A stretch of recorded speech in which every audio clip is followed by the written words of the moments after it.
அடுத்தபடியாக வாழ்த்துரை நிகழ்த்துவதற்காக மதுரை மாவட்ட ஜமாஅத்துல் உலமா சபையின் செயலாளர் கண்ணியமிக்க நம்முடைய மௌலானா மௌலவி இப்ராஹிம் சஆதி ஃபாசில் மசாஹிரி ஹஸரத் அவர்கள் வாழ்த்துரை வழங்குவார்கள். அஸ்ஸலாமு அலைக்கும் வரஹ்மத்துல்லாஹி வபரகாத்துஹு.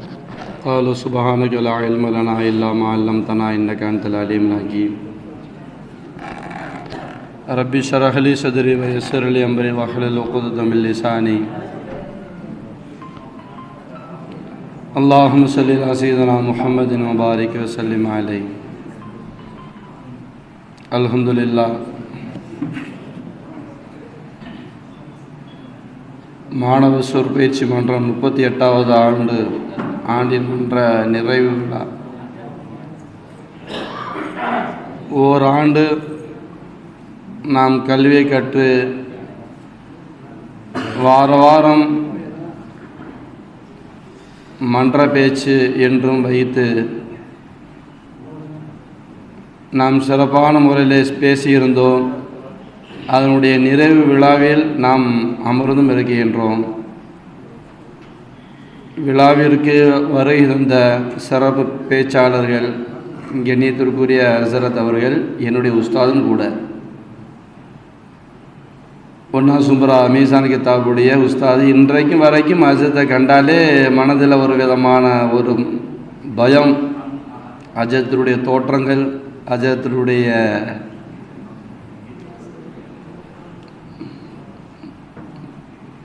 அந்த பாடத்தில் வருவதற்கு அந்த ஒரு 5 நிமிடம் தான். 9:25 தான் அந்த பசு வரும். 9:35 பாடம் முடியும்.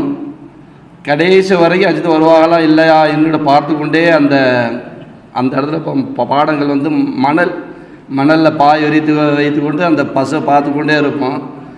பஸ்ஸு ஒரு 10 நிமிஷம் லேட்டாக வராதோ, சீக்கிரம் வந்துருமோ என்ற ஒரு பயத்தில் உட்காந்துருப்போம். சுபஹானல்லாஹ், கரெக்டாக 9:25 அந்த வண்டி வந்து கரெக்டாக வந்துடும். அந்த நேரத்தில் நாங்கள் இருக்கக்கூடிய அந்த 19 பேர்களும் சுபஹானல்லாஹ் இன்றைக்கு வரைக்கும் ஹஸரத்துடைய அந்த செயல்பாடுகள் மனசில் இருக்கின்றது. அருமையான ரீதியிலே மீசான் கிதாப் ஹஸரத்தில் தான் நாங்கள் படித்து முடித்தோம். ஹைர். நாம் சொல்ல வருவது இந்த மன்றத்தினுடைய சிறப்பு என்ன என்றால், நம்முடைய பேச்சுகளை அழகான முறையில் ஆக்கிக் கொள்ள வேண்டும். கிராத்து நல்ல முறையில் நாம் ஓத வேண்டும். இரண்டையும் கொடுப்பவன் இறைவன் தான்.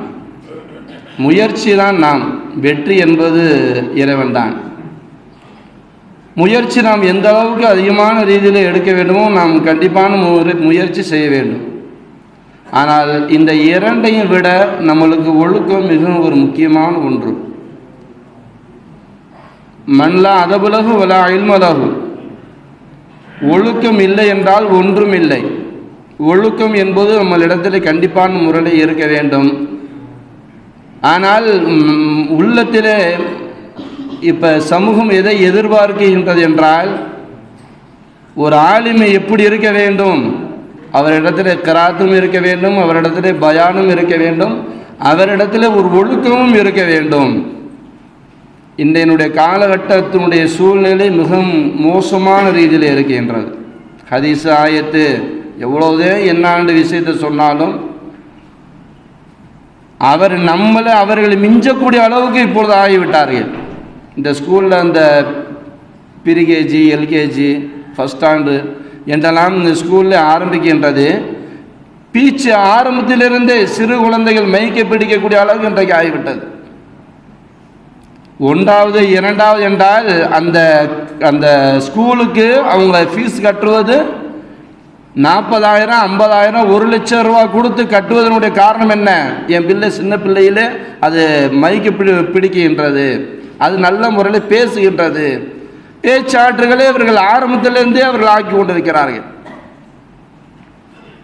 உள்ளத்தில் எந்த விதமான பயம் என்பது நம்முடைய உள்ளத்திலே இருந்துவிடவும் கூடாது. இந்த கோழைத்தனம் என்பது நம்முடைய இஸ்லாத்தினுடைய இதில் எதுவும் இல்லை. நாம் ஒரு உஸ்தாமர்களுக்கு கண்ணியம் என்பது கொடுப்பது கண்டிப்பான முறையில் செய்ய வேண்டும். ஆனால் இந்த அடிமையை போல நம்முடைய வாழ்க்கை இருந்தது என்றால் பின்னால் செல்லுவது நம்மளுக்கு மிகவும் ஒரு மோசமான ஒன்றாக இருக்கின்றது.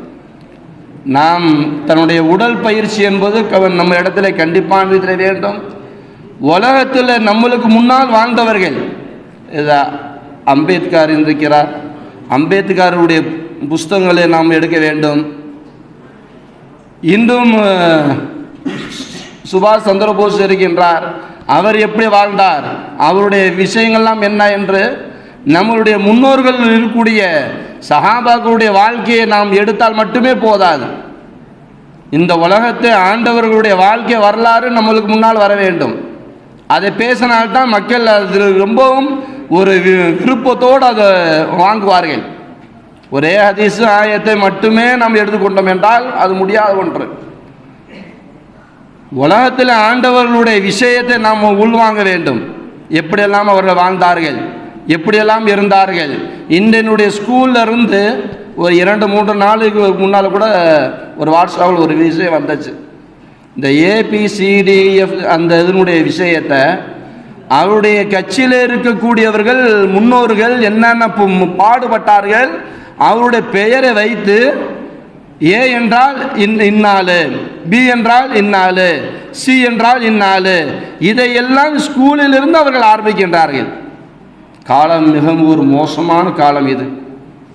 நம்மளால் என்ன செய்ய முடியும் என்று ஒன்றும் இல்லை. எல்லா ரீதியிலும் நம்மளை என்ன ரீதியில் சிக்க வைப்பது என்று அவர் வந்து கொண்டிருக்கிறார்கள். ரொம்பவும் நாம் ஒரு எச்சரிக்கையான ரீதியில் நாம் இருக்க வேண்டும். நம்முடைய பயம் என்பது அல்லாஹ் ஒருவனுக்கு மட்டும்தான். எதை கண்டும் நாம் அஞ்சம் வேண்டாம். நம்முடைய வாழ்க்கை இப்படி ஆகிவிட்டதே, என்ன செய்வோம் என்ற எந்த சிந்தனையும் நம்மளுக்கு வேண்டாம்.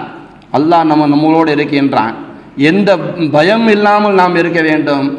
எதையும் எதிர்த்து நிற்கக்கூடிய ஒரு சிங்கங்களாக நாம் அனைவர்களுமே இருக்க வேண்டும். இந்த வயது சிறு வயது நாம் ஓத வந்துவிட்டோம். நான் எப்படியாவது ஒரு ஆலிம் அல்லது ஹாஃபில், நான் எப்படியாவது நான் ஆகிவிடுவேன் என்ற உறுதித்தன்மை நம்முடைய எல்லாருடைய உள்ளத்திலும் நம்மளுக்கு இருக்க வேண்டும். நான் ஒரு சிறந்த ஒரு ஆலிமாக ஆக வேண்டும், என்னுடைய பேச்சு சிறந்த ஒரு பேச்சாக நான் இருக்க வேண்டும், என்னுடைய கிராத்து சிறந்த ஒரு கிராத்தாக எனக்கு இருக்க வேண்டும் என்ற ஆர்வமும் ஆசையும் இருக்க வேண்டும். நம்மளுக்கு ஒழுக்கமும் மிகவும் இருக்க வேண்டும் என்ற விஷயத்தை நான் உங்களிடத்தை எடுத்து வைக்கின்றேன். அல்லாஹ் அப்படிப்பட்ட ஒரு சிறந்த வாழ்க்கையை அல்லாஹ் நம்ம எல்லோருக்கும் தந்த அருள் புரிவானாக. வாஹிர் தாவான அல்ஹம்துலில்லாஹி ரப்பில் ஆலமீன். அஸ்ஸலாமு அலைக்கும் வரஹ்மத்துல்லாஹி வபரகாத்துஹு.